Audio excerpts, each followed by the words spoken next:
can you give us an update on where we're at with Luther going into the final week of the season, as much as you know?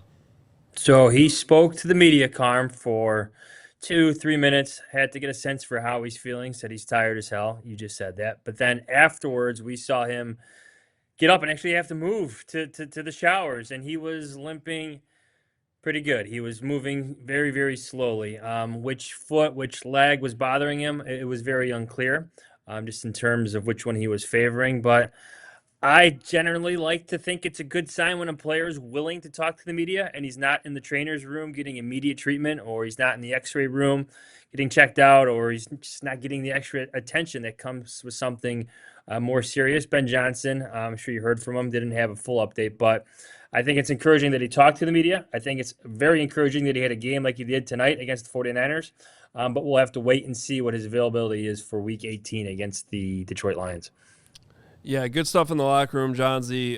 Typically, it's a good sign when somebody talks that. And it kind of looked on the replay like he might have just taken a knee to his leg or something like that, so it could be a bad bruise.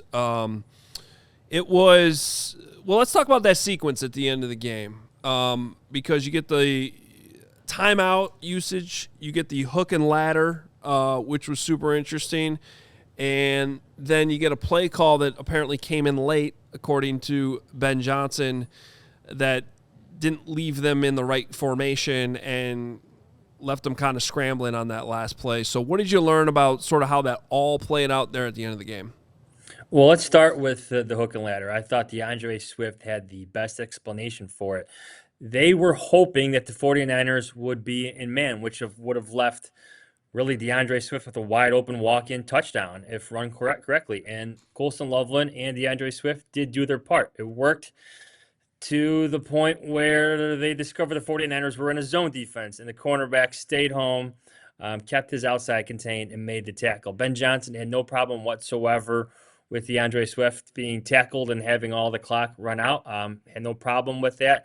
I like the play call personally, but as far as that play, the hook and ladder, it was just the wrong coverage, I guess, when you're hoping to get man. But I still like it. I still like the opportunity it provided the Bears in that situation. It was a great time, really, for it to be run. That's my opinion.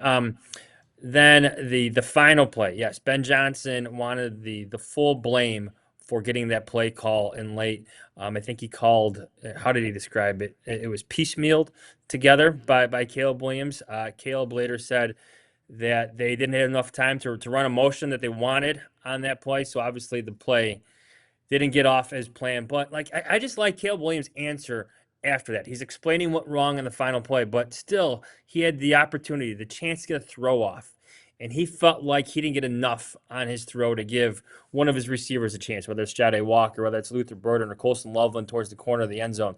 He thought he should have gotten more strength, more oomph on his throw, and he just didn't deliver in that moment. It does look like Walker's about to pop open if that ball is a little bit more up in the air, but I like that you heard that from the quarterback. The Bears quarterback, who had an outstanding day, surpassed 300 passing yards for the first time this season, take some accountability in that last moment, even though that started with his head coach getting the play in late.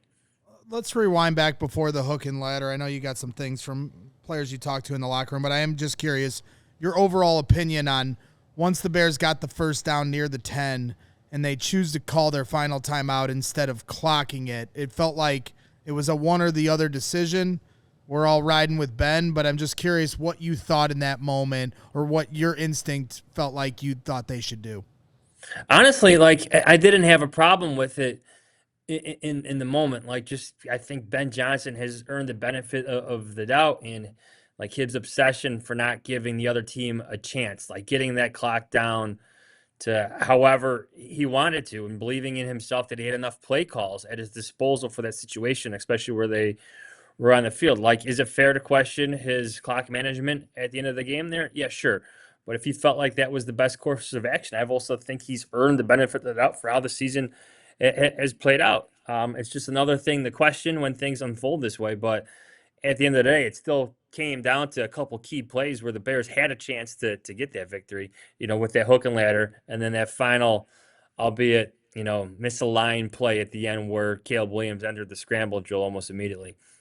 Can you find any silver lining in the defense or anything that's being talked about to the locker room from the defense? Is there anything we can? T.J. Edwards had a pick six. Like, that happened tonight, right? That's how this game started, right? Yeah. That did happen. It opened the game this way. Fellas, we know this Bears defense needs some retooling. We know that they've been dealing with injuries. That's the reason why Jalen Johnson can't play a full game yet this season. We know the pass rush has been a problem, and when you don't get pressure on a quarterback like Brock Purdy, he's going to be a major problem. Like, I'm not surprised, really. Like, maybe there was a couple third downs where I thought some pass rush, maybe a blitz or two, just some type of anything from anyone on the front would have provided the Bears with the ability to get off the field, and they just didn't deliver. But we know this story. They had some good moments, but Carm, I'm scratching here. I can't. I can't really think. But we know this. We know this is a unit that's going to require some work by Ryan Poles and Ben Johnson after this season. To me, the big question is how much can they really get out of them this season to extend this playoff run that they want, that it's about to happen, for as long as they possibly can. Yeah. Well, meanwhile, Luther Bird and Colson Loveland combined for 14 catches and well over 200 yards and 2 touchdowns. So, I mean, that's definitely a silver lining. You're talking about some key rookies coming up big with some other guys out, a flu bug going around. And Monungai, even though he didn't get as much opportunity in this game, still did have 4.8 yards per carry. What did you think about the rookie class? Guys, just like, they were fantastic. Luther Burden is an absolute problem in the open field. That conversion he had on third down where he made, was it number 26? Like, slip and slide twice. That is an impressive play by a player who should be one of Caleb Williams' best weapons for the rest of this season and going forward for the immediate future and maybe beyond that. Like, he was outstanding today. I was not surprised he had his breakout game. I think Colson Loveland, like, when he had that drop, it was on the final possession of all times. Like, that was surprising. You don't see that from Colson Loveland. I think that was like the first drop that we discussed here in the press box really all game. A surprising play, a surprising fail by Colson Loveland. But beyond that, I thought he had another outstanding performance, was key in crucial moments on fourth downs, getting certain conversions. Just, you have two playmakers, two young playmakers, two rookie playmakers coming into their own. I thought Kyle Monangai, like, if there's one play that Kyle Monangai regrets, he tried to make one more miss, elude one more tackle in the open field. You know what play I'm talking about? I'm blanking on the safety, but he's one more cut away from taking that to the house. But I thought he ran hard again. You're getting a lot of production from the Bears rookie class. You have to be thoroughly excited about that if you're the Chicago Bears. Yeah, another player that doesn't really make the cut of the rookie class because he wasn't drafted, but undrafted free agent, rookie free agent, Jahns Walker. 2 games here with the development. He made some big-time catches, including that 3rd and 14.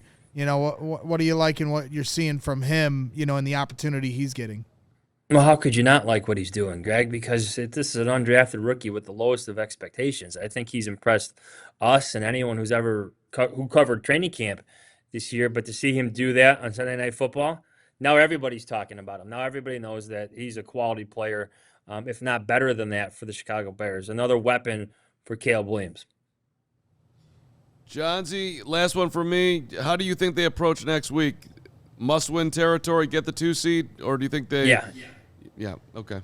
Yeah. Absolutely. Like, guys, if I have one, like my strongest takeaway from this game, like, as disappointing as the defense was tonight, the Bears have a quarterback that kept them in it, delivering big-time throw after big-time throw. Like, when they took the field with 2 minutes and 15 seconds left with 3 timeouts at their own 35, I fully expected the Chicago Bears to win, which is pretty remarkable to say considering what they were just a year ago. And that's how much things have changed in year one under Ben Johnson. That's how much disappointment was felt in the locker room, I thought, afterwards, because they expected to win. They were another play or two away from winning this football game.